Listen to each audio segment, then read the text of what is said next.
It's the Locked On NFL podcast. Hit subscribe for great daily content here on our YouTube page. 2020 top pick, Joe Burrow went nuts for Cincy, a franchise record 525 yards, 4 touchdowns, besting, Boomer Esiason's franchise record before that. T. Higgins nearly 200 yards, Jamar Chase over the century mark receiving as well. Bengals strengthening their grasp on the AFC North. It's still light, but with 41-21 blowout of the shorthanded Ravens certainly helps. How was Burrow able to get the Bengals offense to explode like it did? Jake Liscow, of course, joins us from Locked On Bengals. Jake, what was it about Sunday's performance that the Bengals were able to really take advantage of this Ravens pass defense? Well, the Ravens had maybe one corner that was on their roster at the start of the year active today, and he got hurt in the first quarter, I believe, Anthony Everett.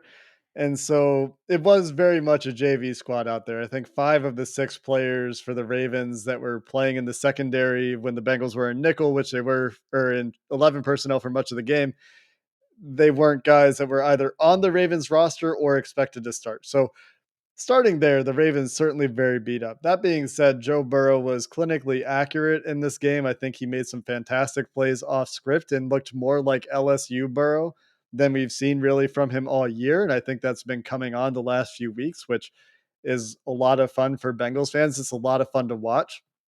Some of the most entertaining quarterbacking I've seen from Joe Burrow since he was at LSU, just in the way he was able to get out of sacks and extend some plays in this game. But you mentioned T. Higgins and Jamar Chase, and can't forget about Tyler Boyd either. All three of those guys having big games, contributing big plays at different times, and it was just all working.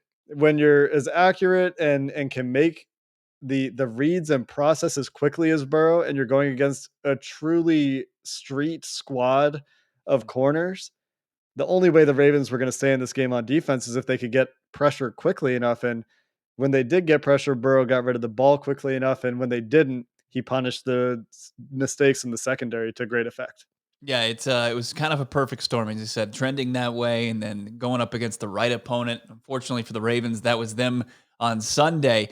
Tyler Boyd, very real possibility of joining Jamar Chase. Higgins did it on Sunday, past the 1,000-yard receiving mark. You got Joe Mixon over the 1,000-yard rushing mark. I believe I talked to you in the offseason, and we talked about those 4 going over the 1,000-yard mark, but that's a very real possibility. But more about the Burrow performance here.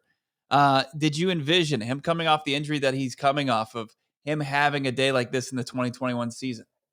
I don't know about a day quite like this, but I Sure. did think he would be very good this year. I was quite bullish on his recovery, and it took him a few weeks. The first 2 weeks of the season in particular, he really didn't look like himself. And then since then, it's been a little bit every week that's coming back and looking more like he used to. But to me, his mentality, the way that he approaches the game of football, his seriousness, his competitiveness, his drive, and just the overall skill set, where you weren't going to see the accuracy diminished. What you've seen diminished a little bit is at times early in the season the pocket presence wasn't what you wanted it to be, but the arm strength has developed. I think that's a real thing.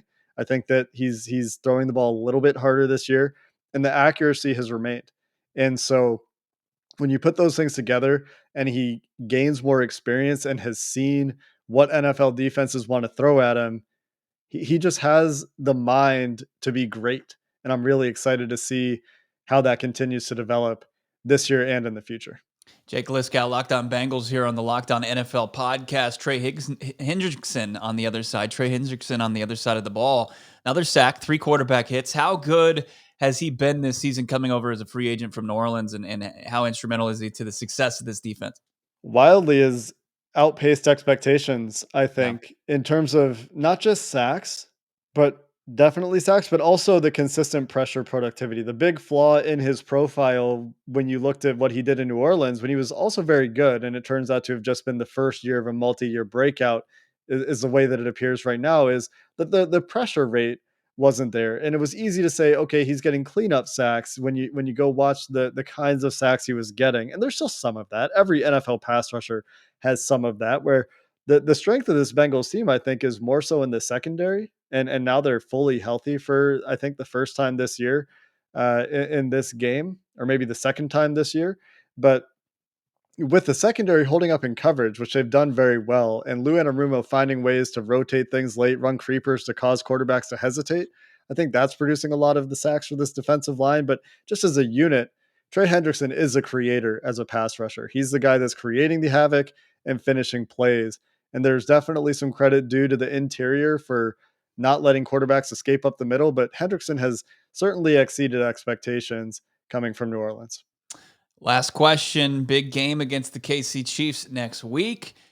Slim grasp on that AFC North. You think the Bengals hold on? Yeah, it's not so slim necessarily as the margin for error is slim, right? Like I think after today it might actually be a two-game lead, but they need to win one more game. It needs to be Kansas City this week or it needs to be at Cleveland in week 18. Meaningful January football for the Cincinnati Bengals is exciting either way. I think the Chiefs are tough. I think that early in the season I was never really buying their demise, and they certainly seem to have found their footing. But it is in Cincinnati. Joe Burrow will be motivated, and I think this team knows what's on the line. It seems like they're very focused on the goal ahead of him. I just think it's challenging, right? It's Yeah. really hard to say how that's going to go. And against the Browns in week 18, Baker Mayfield, Kevin Stefanski have had the Bengals number.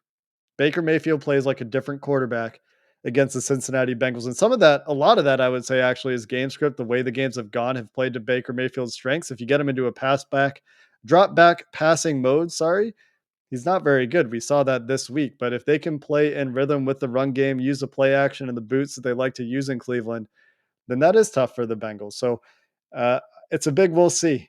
They just need one win out of two games, though. And if you would have given that opportunity to Bengals fans before the season started, I think they would have taken it. Yeah, no doubt about it. How about I think maybe a question I get a definitive answer for you, and it can be a simple yes. Has Joe Burrow reclaimed his spot as the top quarterback from the 2020 class? How many Chargers fans listen to this show? Look, I How many are there? never. Well, there are a lot. He won the fan vote, as the Chargers Twitter account pointed out, but for the Pro Bowl. But I've never really thought Herbert had a huge lead on Burrow. I think Herbert does a lot of things really well. He's a really good quarterback. He has a fantastic arm. He's been more accurate downfield than I thought he would be coming into the NFL, despite having that big arm. The accuracy, the processing, the athleticism have been really impressive for me there. But Burrow's consistency and his own processing and now his ability to actually hit the deep ball. He might not have the rocket arm of Justin Herbert, but I think he has everything else. And I think both quarterbacks are very good. And I've never really actually fully bought that Herbert is a better player than Burrow. So I know that many people out there disagree with me, and many people out there will call me a homer for it. But I think that if you look at the overall body of work, the to down consistency of the quarterbacks, they're very close. And I just don't think it's very easy to say Herbert is better because he has a better highlight reel. All right, fair answer. Make sure you're checking out Locked On Bengals to get more insight on the AFC North leading squad and more on that record-breaking performance from Sunday. Jake Liscow and, of course, James Repian, they are breaking it down. Thanks, Jake. Thanks, Will.